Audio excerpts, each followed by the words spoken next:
ఈయన మినిస్టరా? ఈయన డిప్యూటీ సీఎమ్మా? ఇది ఆయన గొప్పతనం కాదు. This is also destiny. ఇదంతా ఆయన నమ్ముకున్నటువంటి పరమేశ్వరుడు లిఖించినటువంటి ఒక అద్భుతమైనటువంటి సిచ్యువేషన్ అయింది. అందువల్ల పవన్ కళ్యాణ్ గారు బతుకు మీది చావు మీది, బతుకంతా దేశానిది అంతే.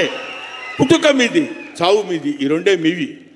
అలాగా తన ఎందుకండి ఆయనకి మేము ఎన్నోసార్లు చెప్పాం. మమ్మల్ని మామూలుగా నేను పెద్దవాడిని కాబట్టి డైరెక్ట్గా తిట్టలేక చిన్న మందలింపించినది. ఎందుకంటే మనకి రాజకీయాలండి ఎందుకండి? నో, ఎప్పుడైతే మూర్ఖత్వం అనే పదం మనం వాడతాం, కానీ మూర్ఖత్వానికి ఇంకో పదం ఏంటంటే పట్టుదల. పట్టుదల ఉంటే ఏదైనా చేయగలం. నువ్వు నా దగ్గరికి రావద్దు సుమా,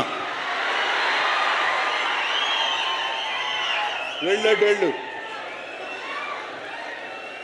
పట్టుదల ఉంటే మనం ఏమైనా చేయగలం అని చెప్పడానికి మహానుభావులు ఎంతో మంది పట్టుదలతో పెరిగారు, పుట్టారు, పెరిగారు.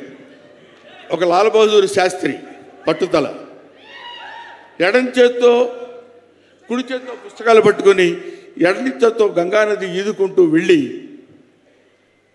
చదువుకున్నటువంటి దాదాసాహెబ్ ఫాల్కే అంబేద్కర్. ఆయన పట్టుదల. ఎంతమంది చెప్పినా వినకుండా నేను I want to know the truth అని చెప్పినటువంటి రమణ మహర్షి పట్టుదల, రామకృష్ణ పరమహంస పట్టుదల. వీళ్ళందరూ పట్టుదలతో పుట్టారు, పట్టుదలతో పెరిగారు. కాబట్టే ఇవాటి వరకు ఇలా నిలబడగలిగారు. ఇప్పుడు నేను చెప్పేది, రేపొద్దున ఆయన ఎంత గొప్పవాడు అవుతాడనేది మనం నిర్ణయించలేము, మన చేతుల్లో లేదు.